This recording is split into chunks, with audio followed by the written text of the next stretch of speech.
posso crer.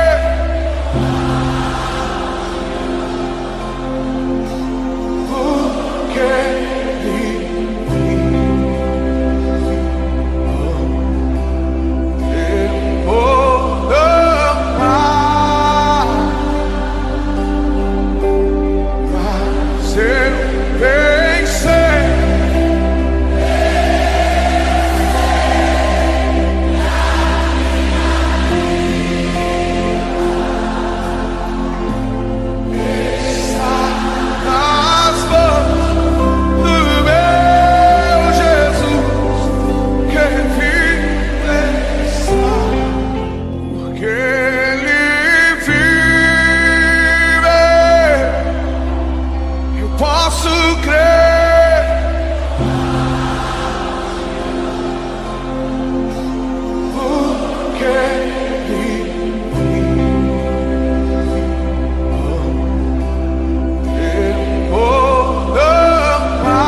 posso crer,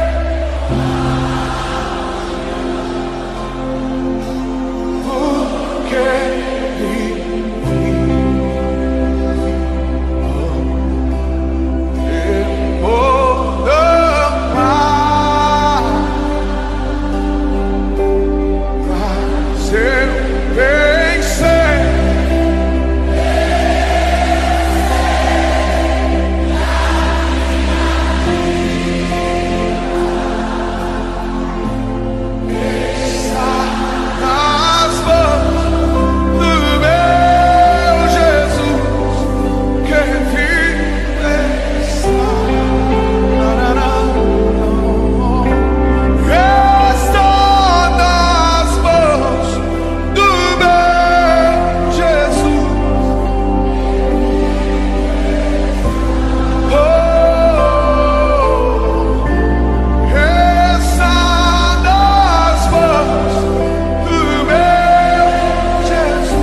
born in Atlanta in 1956.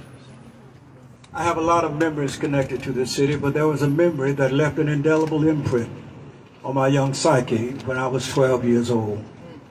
The day was April 4th, the year 1968, and the time was 6:01 p.m. That was the day that Martin Luther King Jr., the peaceful warrior, was assassinated through gun violence. I remember the look on my parents' faces when they heard the news. It was a look of shock. It was a look of sadness mingled with hopelessness. I remember the unrest that swept the nation in response to the death of this leader whose life was gone too soon. But I also remember that in the midst of the national unrest, Atlanta, in spite of her pain, maintained the peace. You see, there was a mixed multitude of community leaders, politicians, police, churches, and students from the Atlanta University Center who hit the streets to promote peace in honor of a man who shunned violence. But today my heart is heavy. Heavy because the nonviolence preached by Dr. King has given way to citywide and nationwide violence that has become unsettlingly normal. Heavy because I don't have to watch the news to know the headlines. Headlines with stories of more young lives gone too soon, victims of gun violence. In 2019, tens of thousands died as a result of gun violence. There were 36 shootings at K-12 schools. There were urban and suburban mass shootings. Gun violence in high schools increased by over 50%. 52%, I want you to hear me now. 52% of gun violence victims in the whole of the U.S. are black males, despite black males making up only 7% of the U.S. population. At the rate things are going today, those numbers rather will pale in comparison to 2021. From Columbine to Sandy Hook to urban areas across the nation to here in Atlanta, we see that gun violence is woven throughout the fabric of this nation. We are a nation saturated with guns. There are more than 393 million civilian-owned firearms in the United States, or enough for every man, woman, and child to own one and still have 67 million guns left over. Americans make up 4% of the world's population, but own 46% of the entire global stock of civilian guns. Let me be clear though, I am not against gun ownership, but clearly something is wrong and something has to be done. Because of the gun violence, we've seen so many young men, women, and children become victims gone too soon. The trigger has become increasingly easy to pull, so much so that it leaves you shaking for head and searching for answers while finding none. Because of the gun violence, the number of our young men is decreasing, the prison population is increasing, and innocent people are caught in the crossfire. Families are walking and weeping, leaving a trail of tears as they go because their child who was is no more. The Bible says it like this: a voice was heard in Ramah, wailing and loud lamentation, Rachel weeping for her children. She refused to be comforted because her children are no more, gone too soon. Mothers and fathers across the country sit in stunned silence as they hear the news. Your son, your daughter has been killed. Then the silence soon gives way to uncontrollable tears. The child she carried in her womb, now she must carry to the tomb. Now there is a painful memorial as loved ones relive the loss of a child gone too soon. And then there is the nagging, often unanswered question of why. Why such senseless killing? Why? Why is it so easy to kill? Why? Why so little value attached to a human life? Why does a child sleeping in her own bed, a bright future ahead, full of dreams, become a casualty of a stray bullet in a gunfight? and all dreams come to a screeching halt. This is a somber, melancholy reality, but there is hope. Without hope, life becomes more difficult than it already is. There is hope because together we can make a difference. When the haves connect with the have-nots, when Christians connect regardless of race and politics, when we're all mindful of the poor, we can make a difference. While it's not always true, many times violence is conceived in the womb of poverty. But let me be clear. This is not a statement of justification, but explanation. Because at the end of the day, we're all responsible for the choices we make. But with that said, we cannot ignore the power of poverty to influence bad choices. And this is true all over the world, whether in Africa, the Americas, Europe, or Asia. Poverty sometimes is the catalyst that propels the psyche into a by any means necessary mentality. A mentality that can result in another person gone too soon. We must all answer the call, come together and work for change. I call on City Hall and the police department to better connect with communities they serve. I call on pastors to keep serving in your communities. You are making a difference by your presence and your ministries. Much of what you do receives no attention, but God sees, God knows, and the people you serve are the beneficiaries. I call on that person with a gun to stop and think before you pull that trigger, because the consequences are irreversible. In one moment of time, the trigger can change the trajectory of your life and stop the trajectory of someone else's. Stop and think before you take a life and spend the rest of your days in a cell the size of your bathroom. I call on the many young, gifted musical artists whose talent and lyrical genius brought them out of the ghetto. I call on you to use your influence and your music to help curb the violence. Together, we can make a difference, because there is power in unity. One poet said it like this, and I quote, "The power of unity creates a synergy that can conquer even the most formidable adversary. We can do it together." No, all is not lost. But just as there is power in unity, there is power in the prayers of a unified people moving toward a common goal, seeking a strategy from a just God. The Bible says it like this: "If my people, which are called by my name, would humble themselves and pray and turn from their wicked ways, then," somebody help me say then. Say it again, then will I hear from heaven, and then I will heal their land. All is not lost. Together we can make a difference. Together we can make our city a better, safer place to raise our families. A place where the poor are prioritized and not minimized. A place where life is valued, violence is abhorred, and our children have a chance. Let's work together. Somebody say together. Let's work together to make this city a tribute to the many people who've gone before us, whose blood is screaming out from the grave saying, "We are better than this. We are better than this." We have to stop using violence at the onset of any argument. We are better than this. We've got to stop taking the humanity of another person's life for granted. We are better than this. We've got to stop using money as a reason to take a life just because you're trying to prove your bravado. We're better than this. We've come through too much, seen too much, lost too much. We are better than this. And I submit to you that together we can make a change. Somebody raise your hands and raise your voice and say, together, we can make a change. We are better than sending sleeping children to their graves, innocent victims of bullets because of misguided bravado. We are better than this. Stop and think before you add to the list of those gone too soon.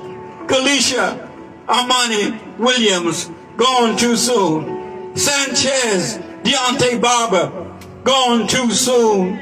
Dewan Dalen Deshaun Rogers, gone too soon.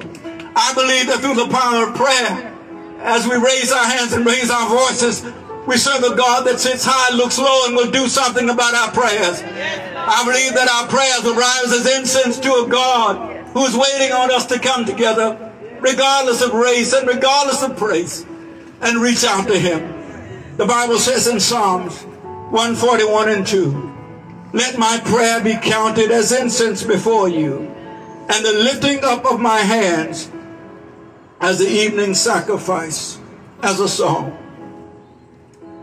I want everybody, we're going to prepare to pray.